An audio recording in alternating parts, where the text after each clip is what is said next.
What we're gonna work on today is doing some intentional camera movement shots. And that's just a fancy way of saying that we're gonna be moving the camera right in the middle of the exposure to get some fun abstract effects.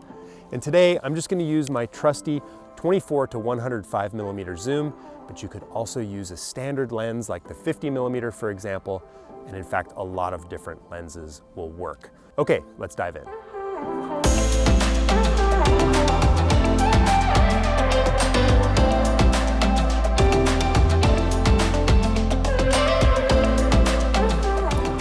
Okay, let's talk quickly about why we came out to the woods for this first shot here.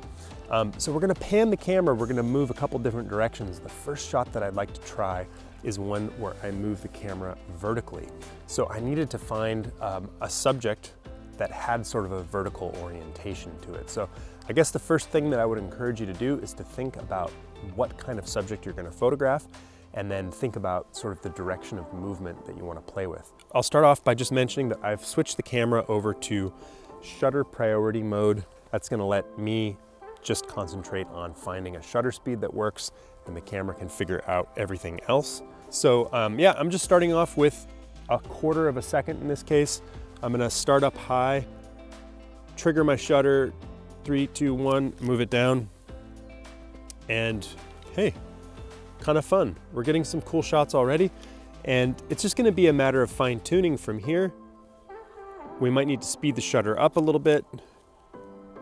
We could try some shots where we start from below and move up, start from up high and move down. It's really a trial and error thing. You've just got to try a few things, experiment with your shutter speed, and see how you get on.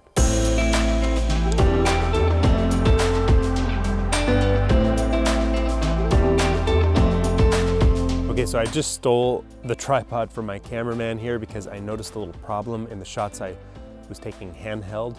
I noticed that some of the trees had a little bit too much blur around them, like on the left and right side of the tree itself.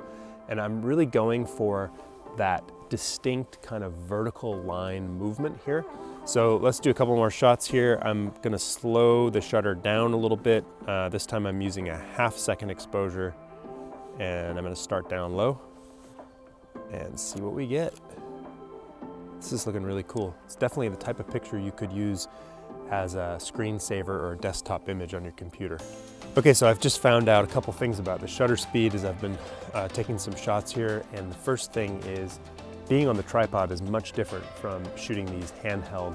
When I was shooting handheld, the shots that I took with like an 1/8 of a second or a 1/10 of a second were coming out better than most. However, when I'm on the tripod, I can slow the shutter down much more and shoot with about a 1/2 of a second and get some pretty nice effects.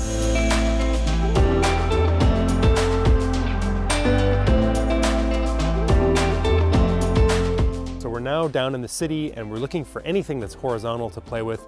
And the first thing that came to mind was train tracks and trains. And so here we are, we've got the train tracks in the background here, and I'm set up with a neutral density filter on my lens. This one will knock the exposure down by 2 stops, and that's helping me achieve a shutter speed of about 1 second.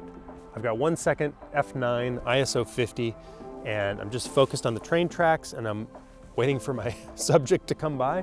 And when it does, I'm just going to move the camera left to right a little bit like so, and I'm gonna trigger a couple shots with my cable release.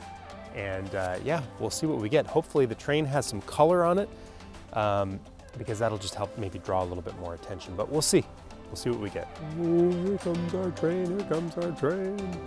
Oh, he's stopping to pick up those people. Okay, game on.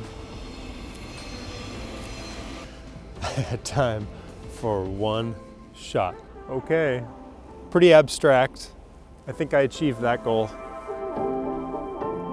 Okay, so that was just a part of one of our fun monthly photo assignments that we send out to our awesome members over at viewfindermastery.com. If you want to learn photography in a clear and structured way from professional photography educators, then come and check us out at viewfindermastery.com. We've got courses in all kinds of photography topics, from portraiture and sports photography to landscape and Lightroom, you name it. Of course, you don't have to take my word for it. We've got great customer ratings. Just check out our Google and Facebook ratings and hear what others are saying first. And then I would love to see you join us at viewfindermastery.com. So join us to be challenged and come and upload your work and get some feedback and learn from all of our professional, high-quality online courses. Okay, if this video has helped you out, then you need to help us out too. Give us a like, comment down below, and tell us what you think. We would really love to hear from you. Please share it with your photography friends and be sure to subscribe so that you can get notified when we release new videos. Thanks a lot for watching, and we will see you over at viewfindermastery.com.